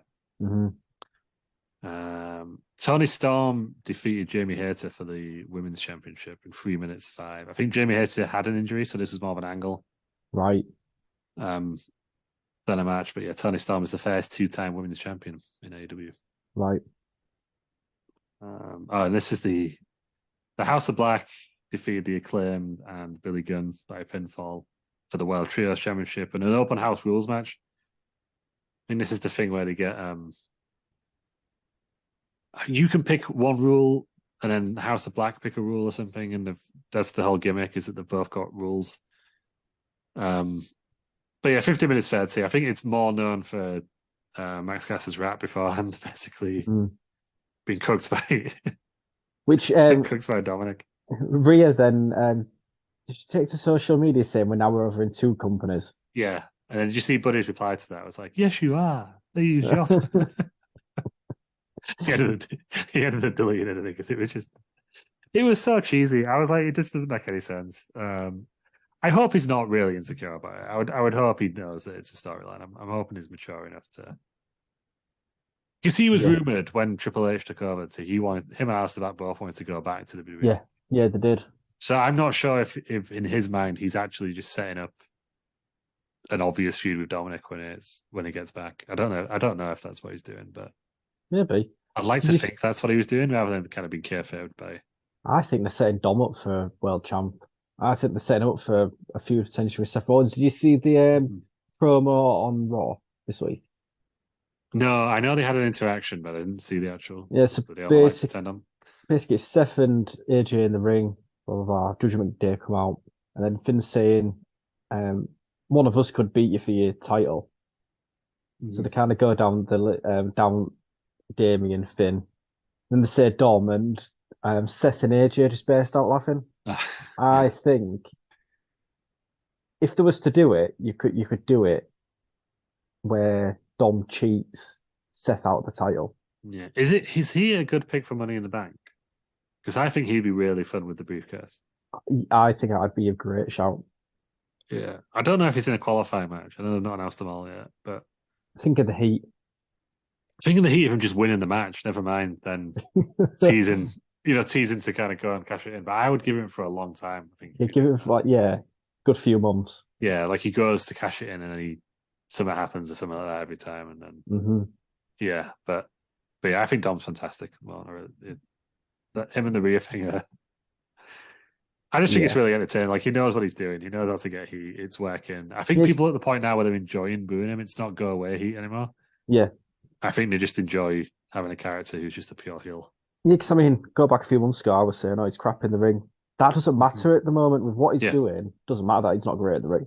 Yeah, no, it's just for very different reasons, but it's kind of like Jinder Mahal, right? It's at this point he was just getting enough heat, and if you believe it, he was over enough in India that it didn't matter really how his matches were. He was getting the heat and he was getting people in. If Dom's world champ, you want to see him lose every match he's in. So that heat's there. It's there immediately. Yeah. And also there's just the threat of fucking hell, I'm not going to make Dom the world champ, are they? Every time he has a match or every time he appears, if he's got the money in the bank, I think would be awesome. But it'd also work if there was to put the title on Dom and turn Roman face, like it is rumored. Yeah. So you haven't got two heel champs. You don't want that. Yeah. And then that would make your Survivor Series match interesting as well, assuming they're both champs, and that's the way they do it. Survivor Series.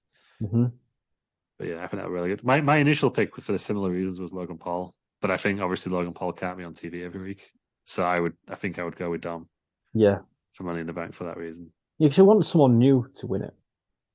Yeah, I think so. I would always, to get Money in the Bank back on track, I would limit it to people who've never been world champion before. I think that's what it needs to be. Kind of guarantee like a new world champion. Yeah, which is what it used to be like, and then have the next few actually succeed on the cash-ins as well. But yeah, and then speaking of kind of undefeated champions, Jade Cargill defeated Taya Valkyrie by pinfall for the TBS Championship, 8 minutes 50. But then Chris Statlander returned and defeated Jade Cargill after 60 wins in a row. Defeated in 48 seconds for the TBS Championship. So 2 new women's champions. They're just going to put her straight into the main event, though, Jade Cargill. Yeah, I think they need to. I don't think what they called the misfits or the outfits, the outside outcasts, whatever they call. Don't think that's really working. No. I don't think Toni Storm's going to be champ for a long time. I think this is probably more a make good on the fact that she was technically interim champion last time. Yeah. But I don't think that's going to be a permanent solution. I think, you're right. It's going to be Jade Cargill goes that way. I'd be interested to see what they do with Saraya in the UK, because I don't think she's going to get a hometown heroes reception based on Twitter reactions at the moment. No. Because she was in the news again saying WWE held her back, and people had to point out, like, you won the Women's Championship on your first night on the roster, and the fucking Rock made a film about you. If that's been held back, then what's been let loose at that point, really. I don't think she had a bad career, and No, she's not had a bad career, has by she? any stretch. Yeah. I'm assuming some of those were taken out of context, but yeah, I don't think there's a lot of love for Sarah at the moment. So yeah, I don't know what they're going to do in England about that because I think she's expecting the Wembley welcome. I don't think she's going to get it. She's a heel anyway, isn't she? So yeah, she's not going to get a. Yeah, but I'm still assuming she would get a big match of some sort, even if she's maybe challenging for what I assume would be Jade's Women's Championship at that point, and not winning. I think they were going to. Part of me thinks that the Forbidden Door they were going to do Mercedes versus Jade, but obviously they can't do that now because Mercedes is injured. Thank God. But they may do. glad Ross in here. But they may. Well, obviously they'll do something with Jade at Forbidden Door, I'd assume. Now Stardom are involved. And then MJF defeated Sammy Guevara, Darby Allin, and Jungle Boy Jack Perry in I think one of the most predictable world title matches they've had in AEW. Yeah, you're not going to give the title to either of those, are you? Or any of those over? I think it kind of the whole feud just kind of showed that they were kind of out the depth, really. They're not on the same. I know these are like the four pillars and they've tried building the company on these, but I think MJF's kind of streets ahead of the other three now, and it showed. They need to book MJF Sting. And I know we're not going to get Sting as world champion, but they need to book that for Wembley.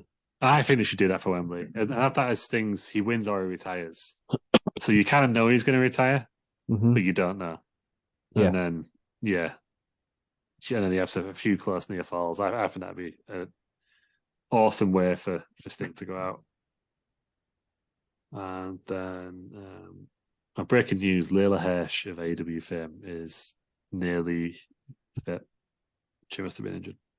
Yeah, okay. Good for her.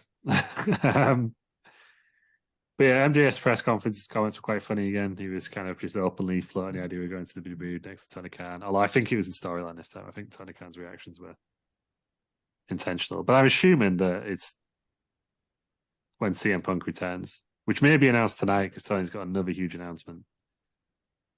He goes right back into that feud. He loves the announcement. He's had one 3 weeks in a row now about this Collision debut, but it's in Chicago now. It looks like CM Punk's going to go back, but they've not sold as many tickets as they were hoping, so I think they're going to announce the return this time, rather than leave it to chance. They've only sold 6,000 for a 14,000 seat arena, so I'm assuming they're going to just announce that CM Punk's back, which is weird. When you look at how many tickets they've sold in London, it's amazing how much they're struggling in the US at the moment. But I'm assuming it's because they've seen him so many times. Yeah, you're going to struggle if you're not traveling around. Yeah, they hit Chicago a lot. Yeah, they got 2 shows that week in different arenas. I saw this week Jeff Jarrett saying that he's trying to get the company branched out into Australia and a few other regions. Because they'll make more. They will make more money going abroad. Yeah, I think they will. You look at the reaction they got to Wembley. They weren't going to fill a 65,000 seats. Well, 90,000, but I don't think they were going to sell 65,000 tickets in the US because that would be WrestleMania, wouldn't it? Really, I don't think they're capable of doing that. Which I think he knows because obviously they own a stadium in Jacksonville. They would have run that surely if they thought they were going to fill it. Yeah, but it was the right call to do Wembley over to Craven Cottage because that only holds 25,000, and it would look shit. So sold out 3 times over. Just about, not far off. I think it'll creep up past 70 easily by the time there's no matches announced yet. Remember? Yeah, once they start announcing matches, I think they'll easily sell another 5,000-10,000. Yeah, you could be looking at 80,000 easily. They've set it up for the full arena, so hopefully they do it because it's any sporting event with loads of empty seats kind of kills the atmosphere if it means to or not. And then the main event of Double or Nothing, the Anarchy in the Arena match, the Blackpool Combat Club defeated the Elite when Wheeler Yuta pinned Kenny Omega after Takeshita and Don Callis turned on Kenny Omega. Oh. So I'm assuming that's what they're setting up next. But then they've also Kenny Omega teased the fact that he needed some non-AEW friends to come and help him out. So that's Forbidden Door then, isn't it? Yeah, I'm assuming Kota Ibushi's one of them. But apparently a card has been rumoured as well, so maybe he's the other guy. Comes to help out. And I'm assuming he'll do a Blood and Guts match. to end this feud. But it looked a good match. The Anarchy in the Arena one's apparently a lot better on TV because you can't really tell what's going on in the arena because there's just so I think I made that point on the last Anarchy in the Arena match, which I actually did watch. Yeah, it's just carnage. Yeah, even watching on TV, it's carnage because the cameras you're just flitting between cameras all the time. Mm-hmm. Yeah, I saw there was like fireworks involved at some point and yeah, a lot of blood as always. But no, apparently that was a good match as well. But apparently overall, not a great, probably in the bottom quarter of AEW pay-per-views by the sounds of things. Yeah. Well, speaking of AEW as well, the game's finally got released date. It comes out in like 3-4 weeks. 29th of June, I think. So yeah, a month, 4 weeks today as we're recording this. It looks different to WWE games. It looks a lot more arcadey and cartoony, I think. But I don't think that's a bad thing because the thing is they wouldn't be able to get. 2K has been built up over a number of years, hasn't it? So they wouldn't be able to get it as good. So why try it? Basically, you might as well do something different. But I'm probably going to download it. I don't know how much it is. I'm going to get it for Switch. I think £50. Okay, yeah, I might have a look at that and see if it comes on. Just because I'm finding it hard at the moment to find time to play on. I don't think my Xbox has been turned on in months. Yeah, it's a good thing on the Switch, isn't it? You can just literally just whack out while watching TV or something on. Yeah, I keep meaning to get myself more Switch games because I've got Animal Crossing. I've still played a lot of and Mario Kart. Yeah. I've become weirdly obsessed with Animal Crossing for a bit. Actually, it just came through with it, and I thought I'll try it out. And now I'm just got to give my villagers fruit. I've got to keep them happy. It's I've got to fill my museum. It's taking up a lot of my time, more than you would think. Now I've got a few owl friends. But I was developing. Well, let's go to NXT as well. I must admit I don't really know what's going on NXT, but I've had it. No, I've not watched NXT in a while, to be honest. I watched that. Low attendance at NXT Battleground, but you would expect that. I think about 2,000 people there. I think the Dragunov match is apparently very good. Yes, I've heard that's very against the act. Yeah, last one. I didn't realize it was the last one standing match. So Wesley defeated Tyler Bate and Joe Gacy in a triple threat match for the North American Championship. He's had that a while now, hasn't he? Yes. Then Noam Dar, who seems to be getting a hell of a push at the moment, defeated Dragon Lee 2-1 in a British Rounds Rules match for the Heritage Cup, which was the secondary title in NXT UK. Right. It's actually a trophy rather than a belt. When Ilya Dragunov defeated Diak in a last one standing match, 15 minutes. I've heard that was really good. Gallus defeated the Creed brothers for the tag team championships. Tiffany Stratton defeated Lia Valkyria for pinfall, so she's the new NXT Women's Championship. Because I think Roxanne Perez no, she didn't get drafted, did she? Because we would have read a name out. But I think she was expected to. She was expected to, I think. Fainted and vacated the title, right, in kayfabe. And then lost in the semifinals. Shawn Michaels wants to bring out a second women's title for NXT as well. Yeah. I mean, it makes sense. I think they've got enough people. It's probably the best women's division out of all three on WWE. Really is. And then in the main event, Carmelo Hayes defeated Bron Breakker by pinfall. He's got to be coming up soon, hasn't he, Bron? Bron Breakker. There's a lot of whisperings from some like semi-reliable accounts on Twitter that he's coming up any minute now. Maybe even as close as this Friday SmackDown. Oh, really? So I'll have to see on that, yeah. But I guess he's a heel now, but I don't know if that matters really if he comes up on the main roster. I'm sure he'll get cheered if they do it in the right place. Yeah. Carmelo Hayes seems to be one for the future as well, but it looks like he's going to feud with Baron Corbin now. Yes, last night's NXT. Yeah. So I'm assuming that will be built up to a TV match. He'll defeat him, and then Baron Corbin will arrive back on the main roster at some point. Yeah, I don't think he'll be down there for long. But yeah, so that was NXT Battleground. Looks like it was a good show. I've heard good things. Yeah, so I'm gonna go check it out. It's only about 2 hours, I think. But I feel like they're going. I like the fact that they're back on the road now because I find it hard to watch NXT when it's in a TV studio. I just think it's 2.5 hours NXT Battleground, so I can watch that. Yeah, it's not horrendous.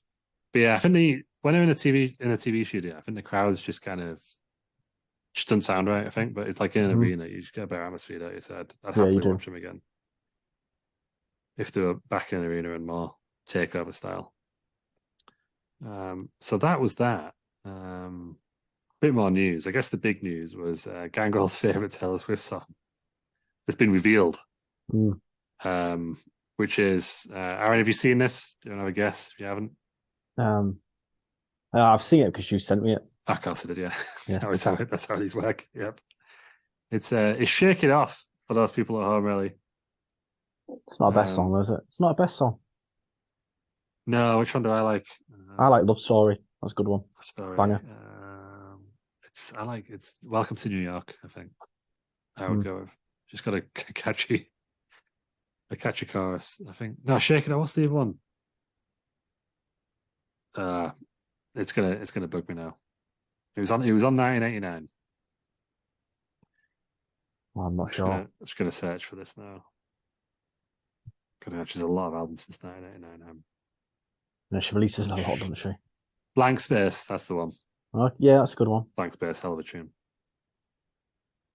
Yeah. That one, but yeah, overall, well done, Taylor Swift. Very good. Well, tour's going on now. Yeah, puts wrestling to shame, I guess. With the it's about 4 hours long. She's doing like 40 odd songs every night. I know that is stamina. I'm due to see Elton John on Friday, and I think he's got 23 on his set list. Oh, that's where's that? Is that Manchester? Manchester. Yeah. Well, I'm Arctic Monkeys. I'm going to a week on Friday, which they're playing all the old ones as well, and it's in Sheffield. So apparently played Mardibum in first time in 10 years. They did in Bristol last night. Yeah. So yeah, very much looking forward to that. They're on fire again. Couldn't get tickets for Coldplay though. It should have been tonight in Manchester, so that's disappointing. But I'm here doing the Wrestling Hour podcast instead. So probably done yourself a favour, to be fair, mate. Right. Just gonna say, I've said it before. 7 years since I saw him, but my God, what an experience live! Like it's an experience. You know, I couldn't tell you the set list, but I could tell you there was a lot of inflatable balls and ticker tape. Bit of Ladley to go then. So yeah, I mean, Ladley would love that. I mean, he was at the Eurovision, that guy, which I was kind of lucky jealous of.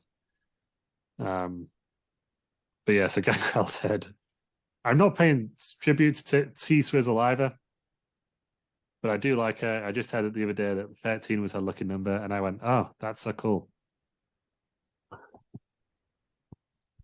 Because Gangrel's Twitter handle is Gangrel13. And Taylor Swift, wait for it, Taylor Swift is Taylor Swift 13. So who has copied who? Taylor, I think Taylor Swift opened her account second. So there we go then. That decides it. She's a big Gangrel fan. Yeah. And his favourite song is Shake It Off, and the notes on Fightful.com say Gangrel never misses a beat and is lighting on his feet, which I'm assuming is a Taylor Swift lyric. Yeah. Yeah, he did say actually before that, you know, the head is going to hate, but it's shake It Off. So that's good stuff. Well done for Gangrel. Gangrel's in the news a lot. It's just a Gangrel news special now. He also claimed he was going to win the WWE title in 1999. Is that, have I read that right? Is that? Yeah. So apparently, to paraphrase, he was due to win the title, and then there was a steroid scandal. Loads of people got pulled into a room, and he was one of them, even though he hadn't done any steroid abuse. Yeah. And he kind of got reprimanded for it, even though he wasn't to blame. And lost they should have just looked at him, really, shouldn't they? That guy was never on steroids. Like, definitely not. The nicest possible way. But yeah. I think the only other kind of news that potentially haven't covered is Hulk Hogan. Have you seen him being in the news recently? I saw he's been talking about a retirement match.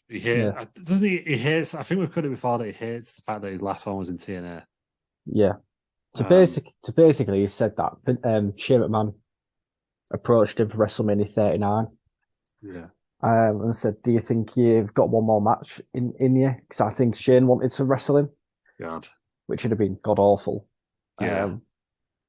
Hulk's basically said that he would really like to have a retirement match against Austin, which is it's a dream match, isn't it? It is a dream match. I just can't see Austin going for it now because like Austin will be the younger of the two, and he's what, 60 now, 59.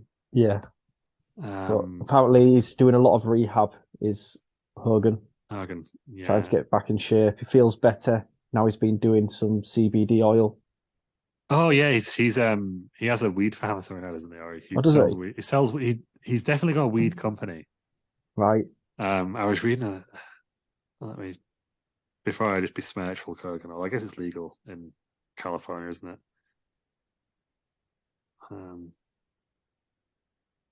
Hulkamania weed strain, an honorary strain for the Hulkster himself.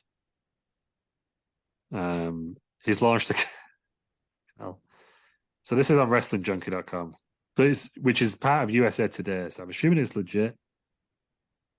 Hulk Hogan is opening a cannabis brand with Karma Hulker, who also do one with Mike Tyson called Tyson 2.0, and Ric Flair's Ric Flair Drip. The brand will not only include THC, but CBD and functional mushrooms. Okay. So, you want to get high with a Hulkster? That's the way to go about it. But yeah, he's credited THC and CBD use to feeling better, better than ever after numerous surgeries. And it's allowed him to stop taking prescription drugs and get back his day-to-day life. So, do I want to see another Hulk Hogan match? Not particularly. Would I watch it? Yes. Yeah, I think in all seriousness, I don't think he'd get the reaction he would want at WWE. I think his best bet is to ring up Goldberg and ring up Conrad and be like, let's do tack it onto WrestleMania, tack it onto SummerSlam or something. I really hope to do some more of the last ever match. Yeah, Conrad. SummerSlam's in Detroit. Hulk Hogan's most famous ever moment was in Detroit. WrestleMania 3. Yeah. Maybe he wrestles the Big Show. I think we did get that match in Memphis, didn't we? But no one saw it because it was outside WWE. It was part of Memphis Wrestling back in the late 2000s. But yeah, I mean, I don't think you didn't watch Ric Flair's last ever match, did you? No, I did see. I watched some of the pre-show just because I was interested to see what it looked like. It's just so very nostalgic. I loved it. Thought it was great. Yeah, I would like to see more. The whole JCP stuff and that was set up really well. I think with Hogan's you could easily do obviously they wouldn't have the copyright for it, but you could easily do like an old school WWE set. Yeah. With like the multicolored entranceway and stuff like that, even if they just had Hulkamania there. Or even something WCW kind of. Yeah. Although AEW have already ripped that off. Have you seen the Collision logo looks it's pretty much exactly the same. Bischoff is fuming now, isn't he? Bischoff's now doing his own tour and he's ripped off the logo again. So it's like controversy creates cash, but it's again in a Nitro. Brilliant. The Nitro typeface.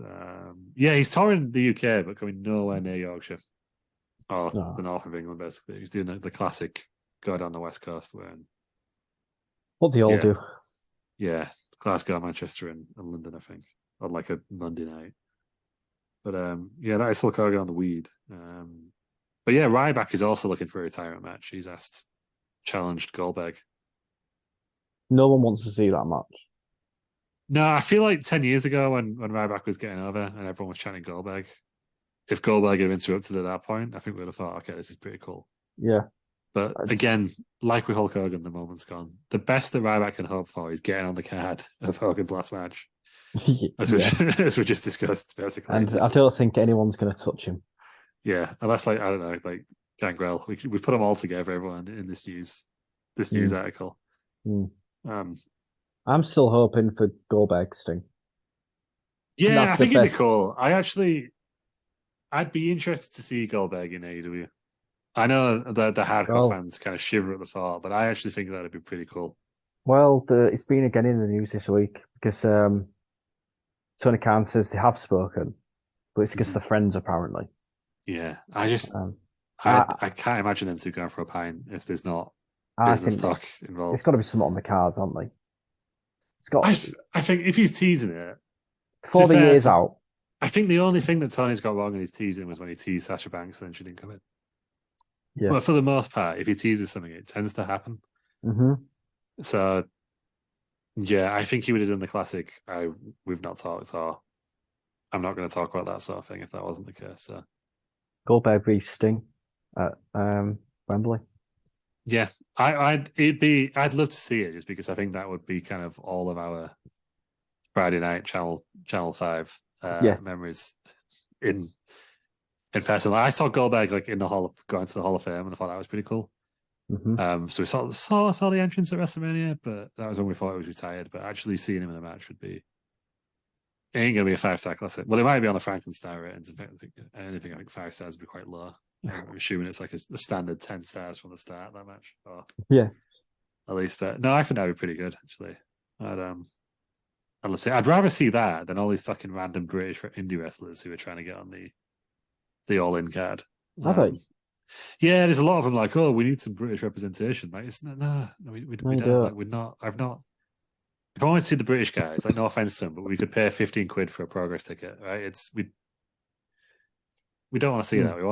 We're paying to see AEW.